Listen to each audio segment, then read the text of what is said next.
Shri Gurubhyo Namaha, Hari Om. Welcome to Lahari Cultural Learning. We will be starting every session of the Bhagavad Gita with the Gita Dhyana Shlokam. And for the benefit of viewers, I am sharing the same. Om Shri Paramatmane Namaha.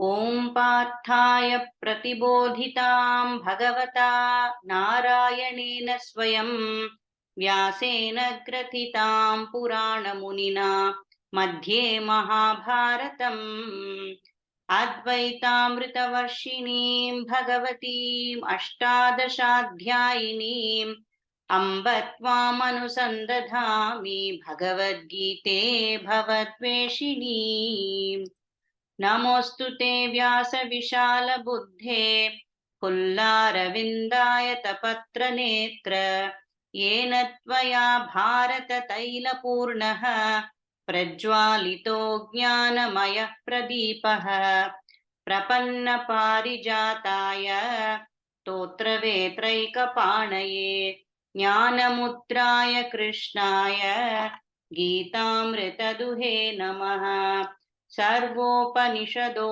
Gavo Dogdha Gopalanandanaha Pato Vatsasudhir Bhokta Dugdham Geetamritam Mahate Vasudeva Sutam Devam Kamsachanura Mardanam Devaki Paramanandam Krishnam Vande Jagadgurum Bhishmadrona Tata Jayatrata Jala Gandhara Nilotpala Shalyagrahavati Kripena Vahani Karnena Velakula Ashwathama Vikarna Ghora Makara Duryodhana Vartini Sotirna Khalu Pandavairananadi Kaivartaka Keshavaha Parasharyavachah Sarojamamalam Geetarthagandhotkatam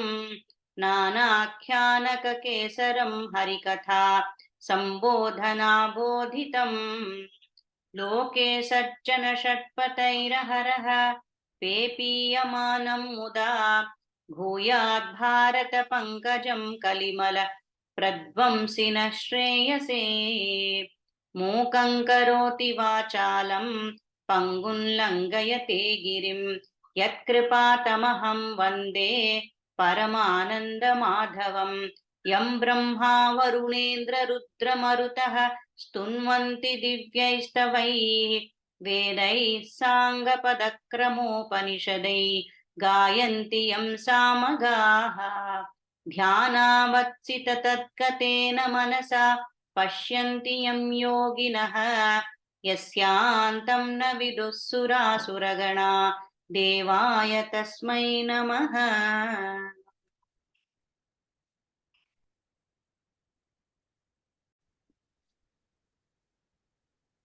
Hari Om to all. Welcome to Lahari Cultural Learning. Today we'll have yet another interesting session on concentration of the mind. As parents, we all tell our children, focus on your studies, concentrate and study, concentrate on whatever you're doing.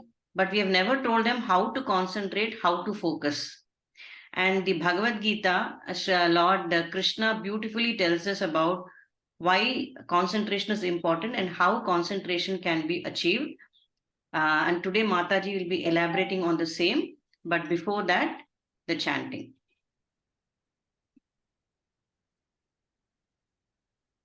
Mataji, this is chapter number 6, verse 19.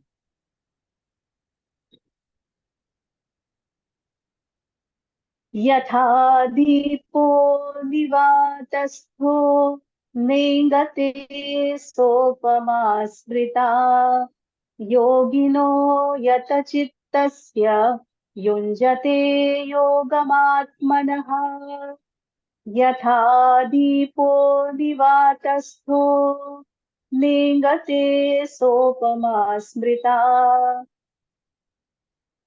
Yatha dipo nivatastho nengate sopama smrita Yogino yata युञ्जतो योगमात्मनः योगिनो यतचित्तस्य युञ्जतो योगमात्मनः यथा दीपो निवातस्थो नेङ्गते सोपमा स्मृता योगिनो यतचित्तस्य युञ्जतो योगमात्मनः.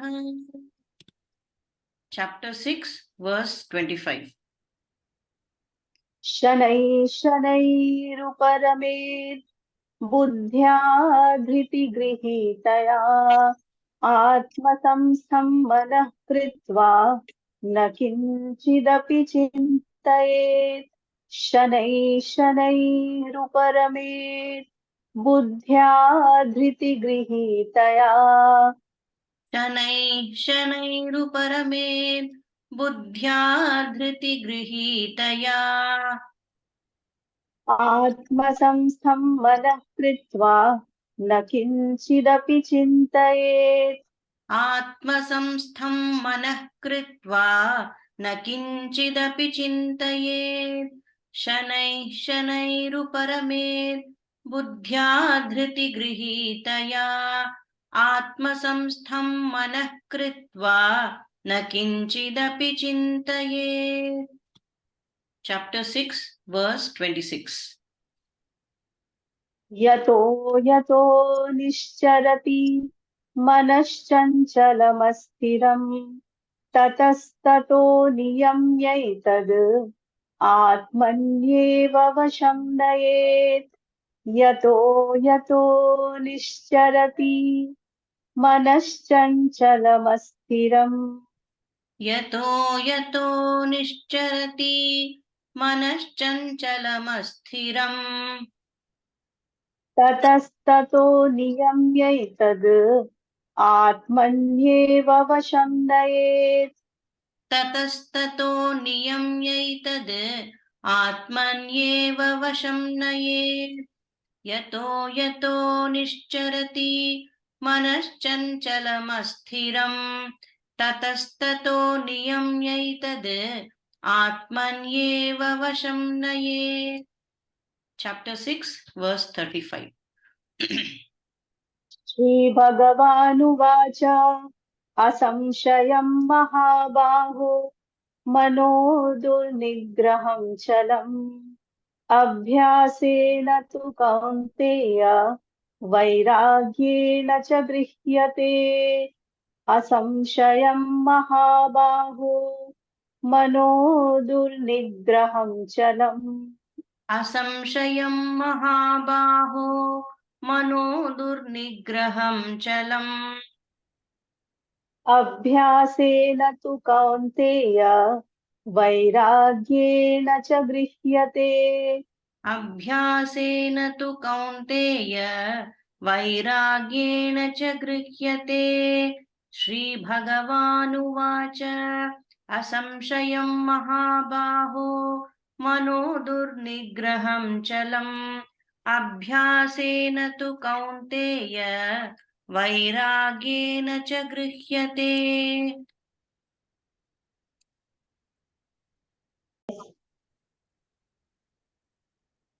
Mataji, you can start. Okay, so Vasudha, we are meeting after a long time today. Today's topic is concentration of mind, and it starts from Arjuna's question. When Arjuna is asking, in first few chapters, Arjuna has been raising doubts. Now, it seems he has got convinced with Lord Krishna's teaching, but now he is finding the practical problems in following the teaching. So he says, Chanchalam hi manah Krishna pramati balavad dridham tasyaham nigraham manye vayorivasu dushkaram. So he says the mind is so turbulent and so chanchala. I am not able to focus on anything. How do I follow your teaching? It is so powerful, it is so turbulent, and it is very difficult to control also. to now Lord Krishna is answering his question. So we have selected 4 shlokas for that. First of all, Lord Krishna is complimenting Arjuna.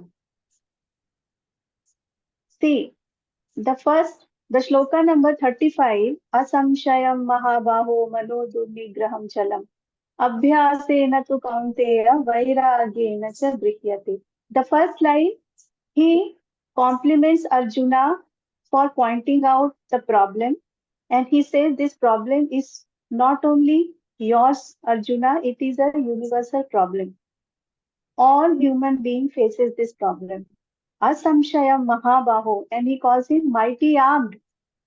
You have lots of power you have lots of might in your arm, but you are not able to handle your mind. And that is the case of everybody.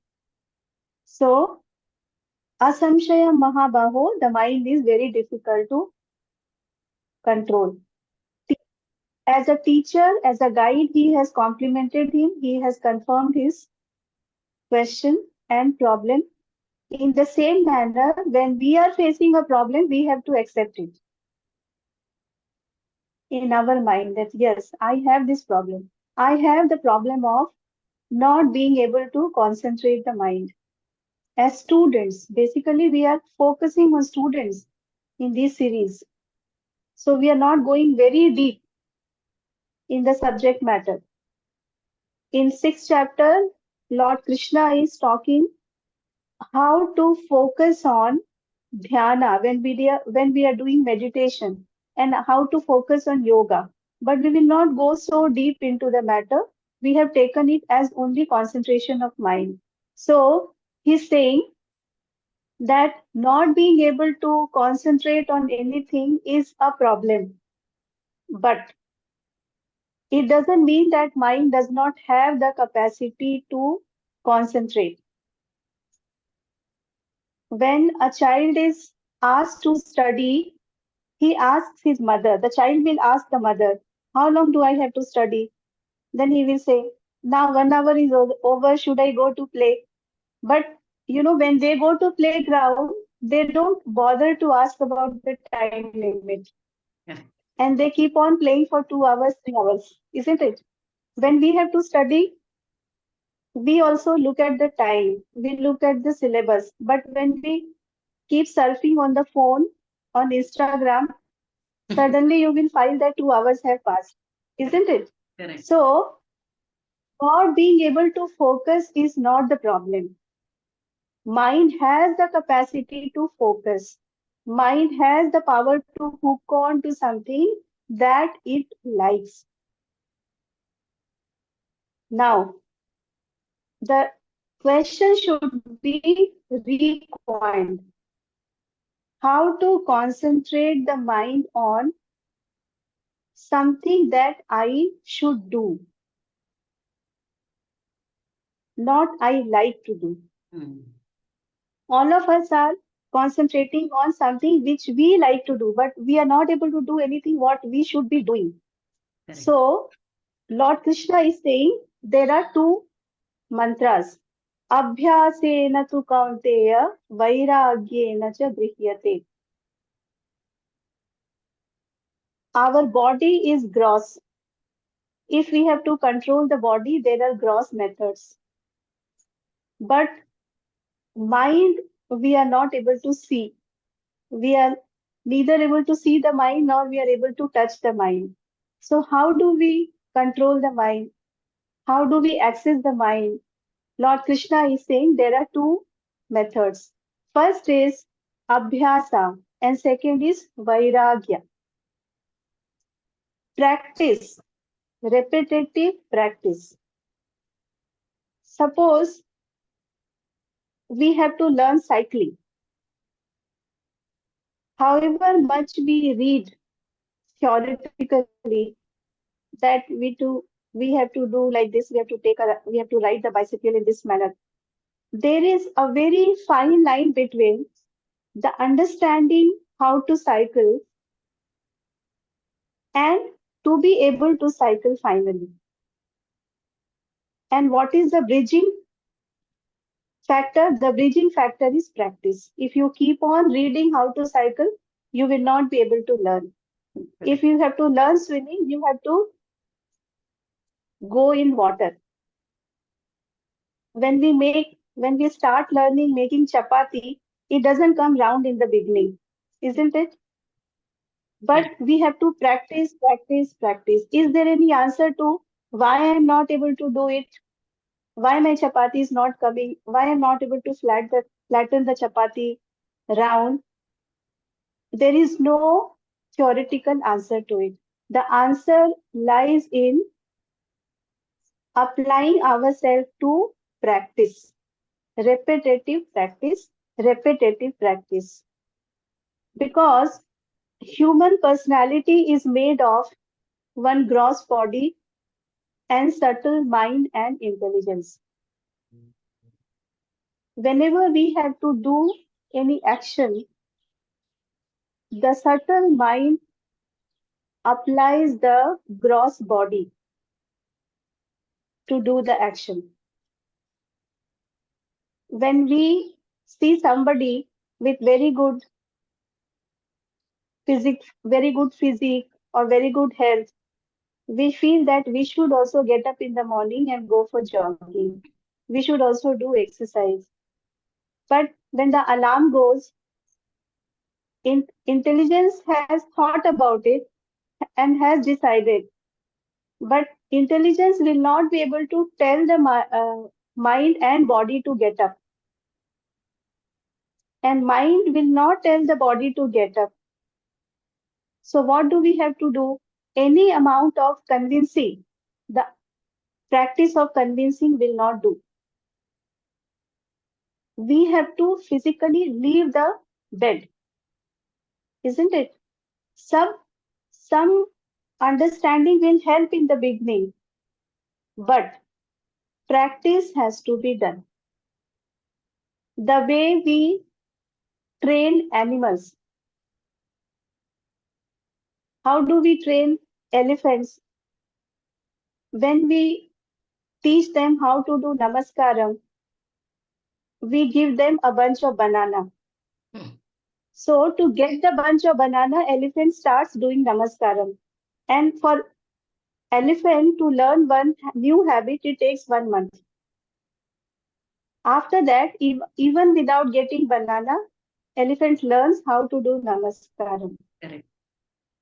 In the same manner, in the same manner, if we have to learn concentration, we have to practice it physically.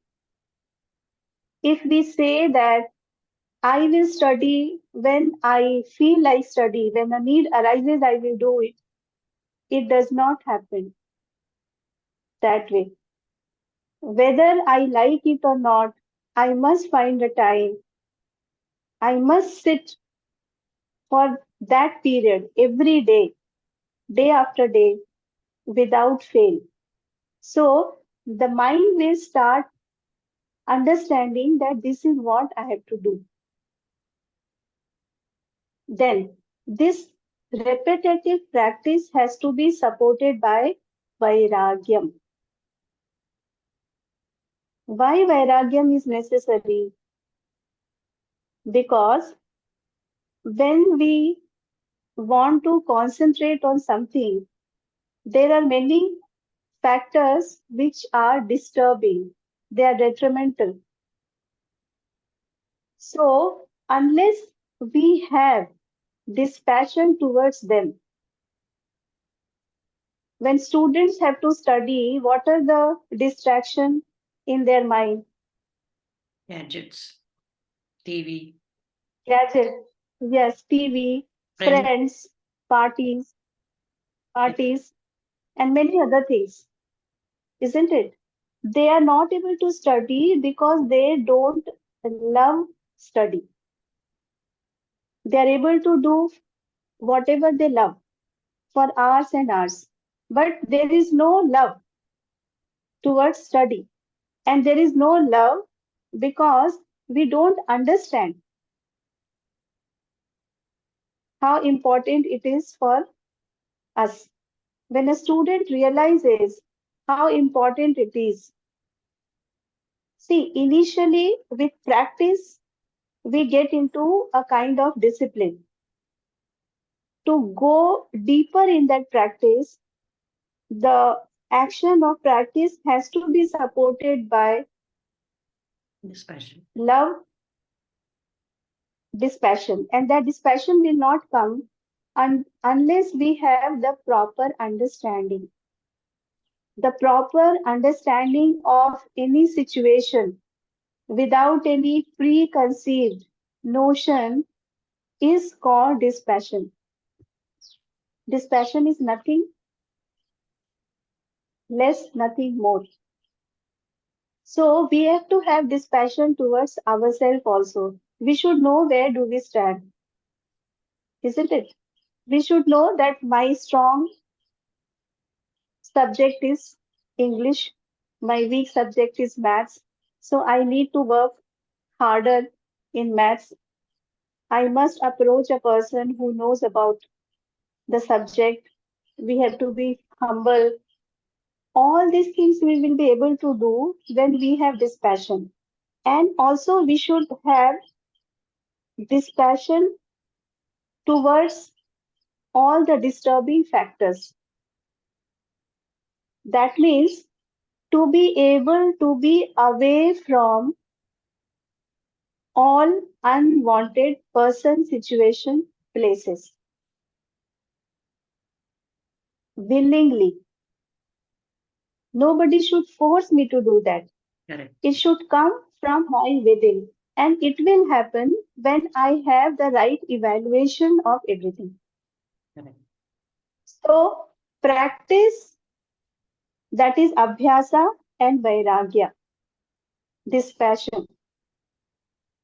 You know, in one of the chapters of Bhagavad Gita, Lord Krishna says, a devotee who is practicing, who is very steadfast in his practice, very disciplined, very regular, he says, Dadami buddhi yogam tam.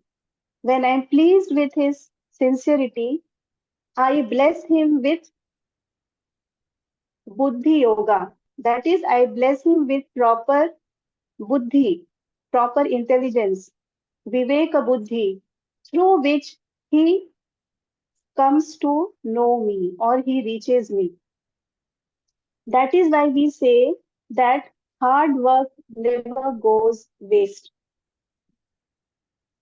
Abhyasena tu kaunteya vairagyena cha grihyate. So a student has to have vairagyam towards his friends, gadgets.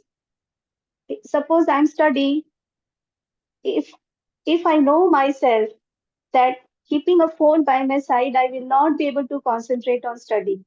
Every 5 minutes, I want to check the message. So don't keep the phone with you. Keep it away. Unless you gain full confidence in you. It has to be done repetitively, repetitively. If I'm weak in some subject, I have to practice it every day. Huh? Any mastery or the mastery over any subject needs two factors. One is practice, another is understanding. Practice gives you power to carry on, and dispassion gives you understanding to absorb the knowledge. So it is very, very important. In the same line, Lord Krishna says, when you start the practice, don't, after practicing it for 1 month or 1 week, don't get into imagination. Be realistic. Shanai Shanai Ruparame Buddhya Dhriti Grihitaya Atma Samstham Manah Kritva Nakinchidapi Chintayet. It will not happen in one day. Mm. We should go and read the history and workout of all the athletes and all the toppers Correct. in their respective fields, how much hours they devote to study and practice. And it doesn't come in one day. Shanai, Shanai. We have to be patient. It happens slowly but steadily. Uparamed. That means here, because it is concentration of mind, that means slowly take away your mind step by step from all kinds of distraction. So we have to start from the external distraction. The first kind of distraction happens from our world around, our society around, people around.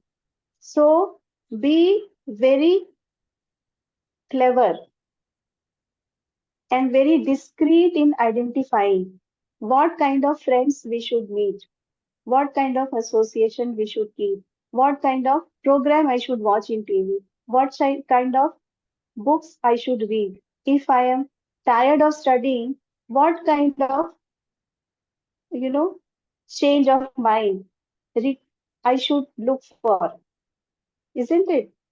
Shanai, Shanai, Uparamed. So reduce the extrovertedness of your mind. Initially, when the mind is very extrovert, we will study for 1 hour, and after that, when I go out, when I'm meeting people, I complete shut down or cut down my association with the subject that I have studied. But slowly, the subject that I am learning or I am studying, it should linger in my mind even when the book is closed, isn't it? This is the process of slowly cutting down the extrovertedness of the mind and dwelling upon the subject again and again, again and again. How to crack this problem? How to crack this problem? What does this mean? What should I do? So, dhriti grihitaya. How do you reduce the extrovertedness of the mind? With the help of dhriti. What is the meaning of dhriti? Dhriti means that part of buddhi that sustains the learning. So whatever I have learned so far, dwell upon the subject mentally again and again, again and again.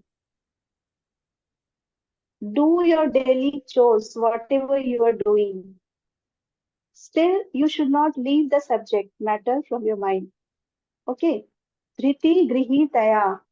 Atma samstham manah kritva. Atma samstham means be focused on your goal.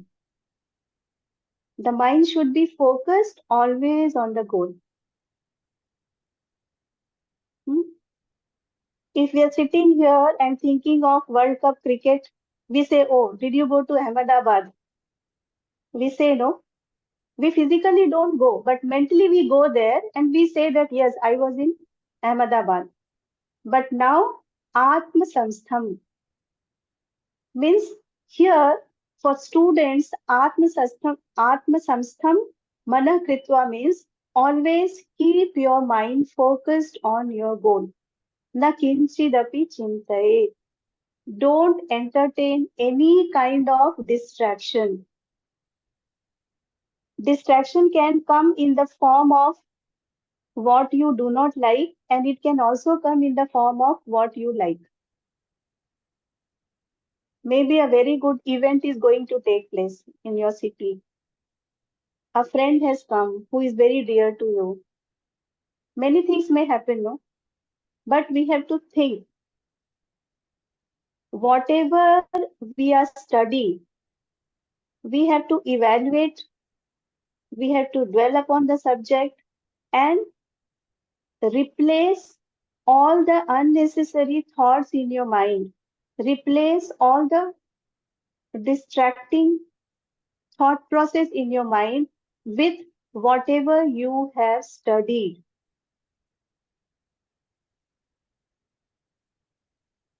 So, when we replace the mind with what we have learned, the mind slowly loses the habit of dwelling upon imagination.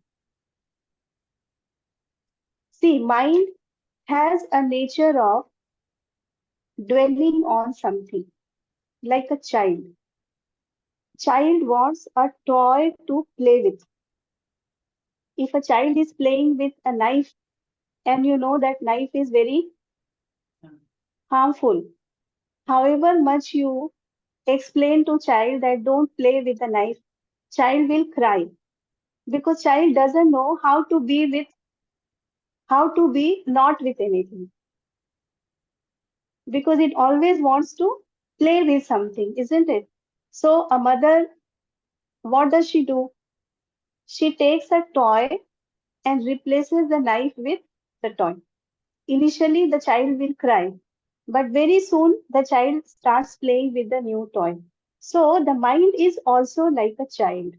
Don't struggle with your nature. If you struggle with your nature, if you confront your nature, then you lose the ease of progress. It becomes difficult. So treat yourself like a small child.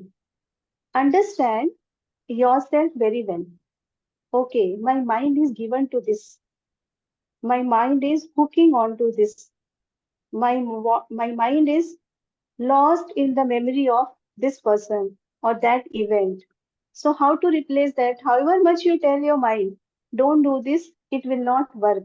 There comes the place of vairagyam and abhyasa and a strategy how to do it. Suppose I am sad, okay? What do I replace my sadness with? Do I replace the sad thoughts of my mind with something harmful that will give me initial distraction, but it will not do any good to me? So there we need a strategy. That is why Lord Krishna is saying, Yato yato nishcharati manaschanchalamastiram tatastato niyamyaitat atmaneva vasham naye. First you become atma samstham. Later you have to have a strategy. What is a strategy? Through whatever reason the wavering, the restless mind wanders away, it should be curbed and brought gently to the subject of your goal. So whenever the mind wanders, watch it and simply bring it back. Simply, this is also part of the practice. Don't complain. See, again, my mind is thinking about it. See, again, I'm thinking, like, don't multiply that. If we, any thought that comes to our mind is not at all strong by itself, it becomes stronger and stronger and takes hold of our whole mind when we start dwelling upon it. One thought by itself is very weak, but when it becomes the chain of thought, then it becomes actually a chain that binds us. So what we have to do again, like vairagyam and abhyasa. So whatever thoughts are not helpful to achieve my goal in my life, if I have evaluated them well and now I know them well, I must have the dispassion to keep them away. Yato yato nishcharati. And this mind is chanchala. Again and again it will go. Whenever it goes, please repeat the practice. That is why we have to have a regimented lifestyle. That is why it is said that always have some wise people around you, elderly people around you. Must listen to your elders. Have a regulated life. Because all these distractions are very easily covered and taken care of if my lifestyle is conducive to my goal.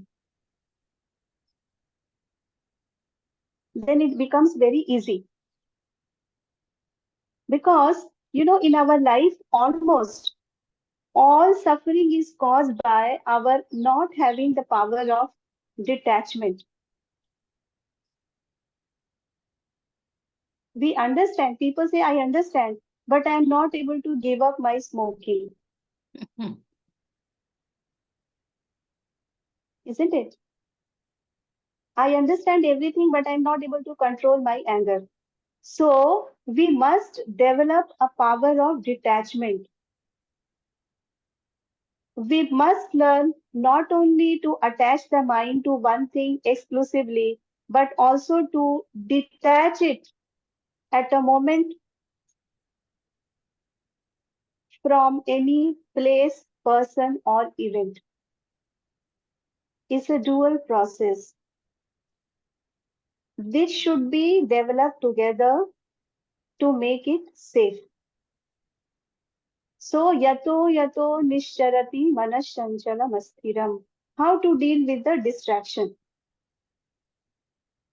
This is how we have to deal with the distraction. Then Lord Krishna is taking the example of a flame.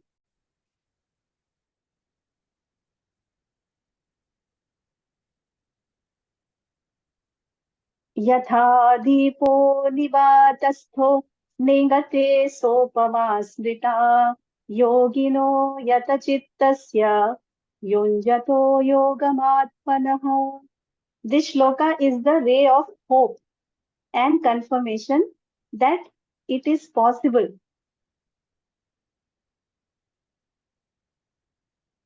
It is possible to achieve the concentration of mind. And what happens?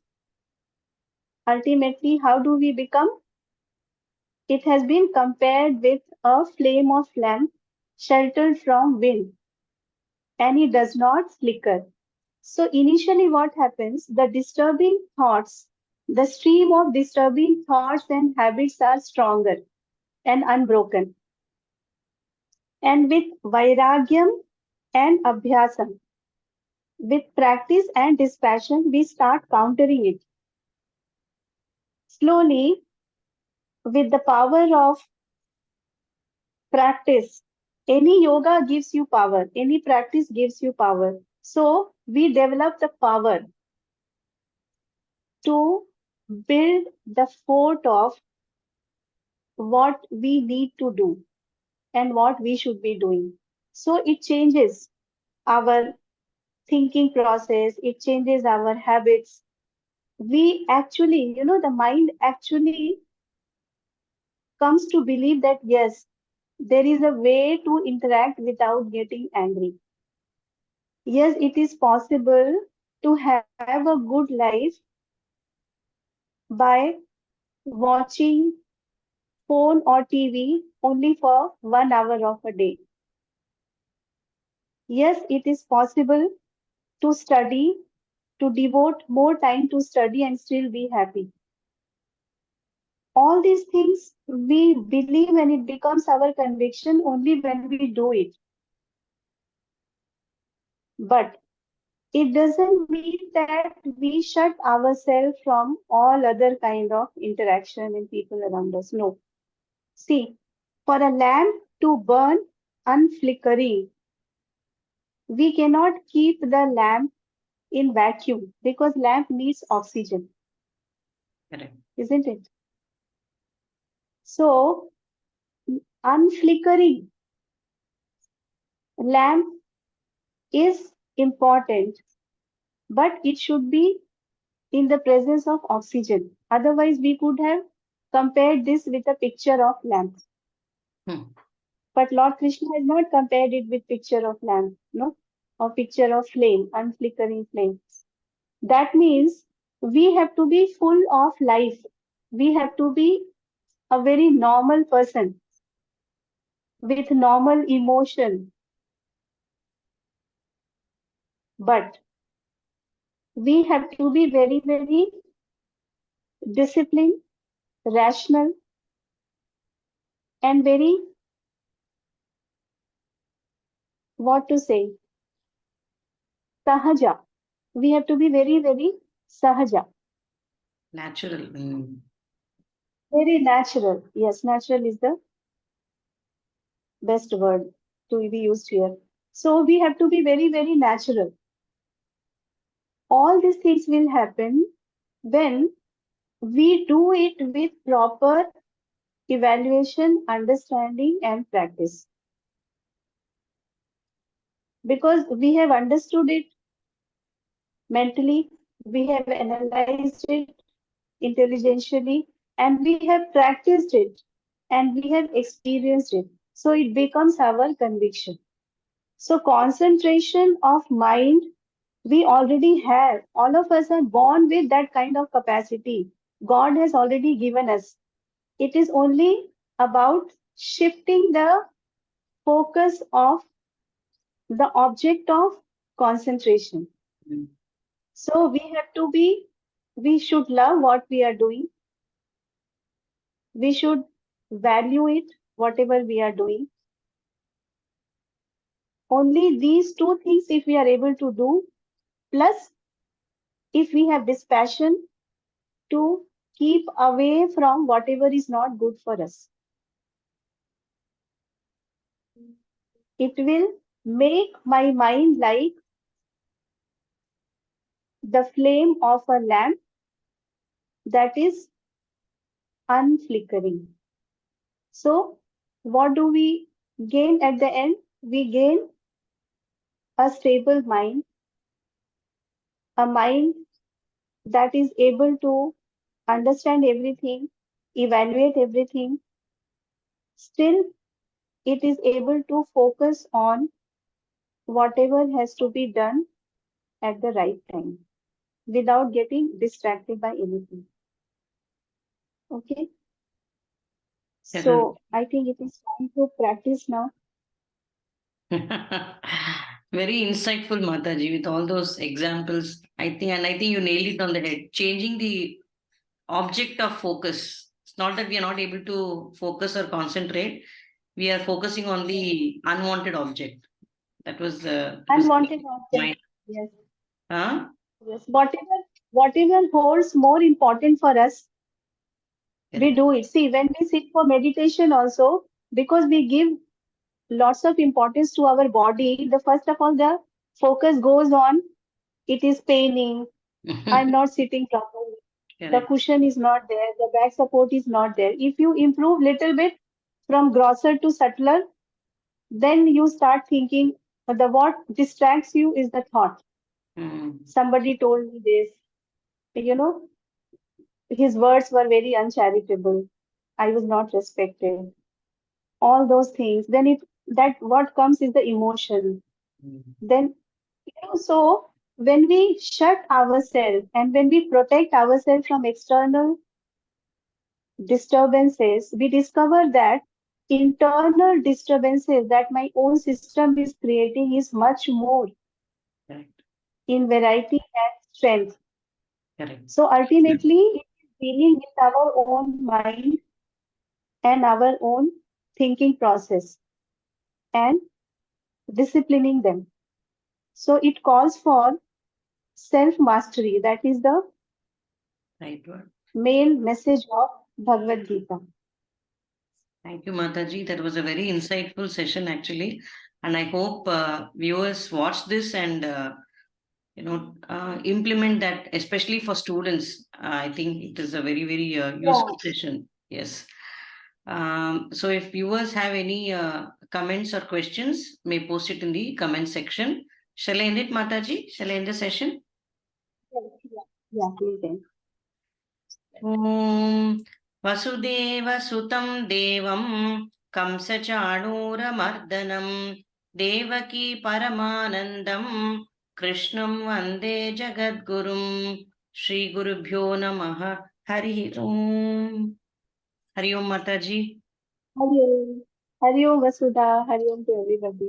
Hari Om Mataji. So we'll see you next with another session of Bhagavad Gita. Thank you, Mataji. Hari Om. Hari Om.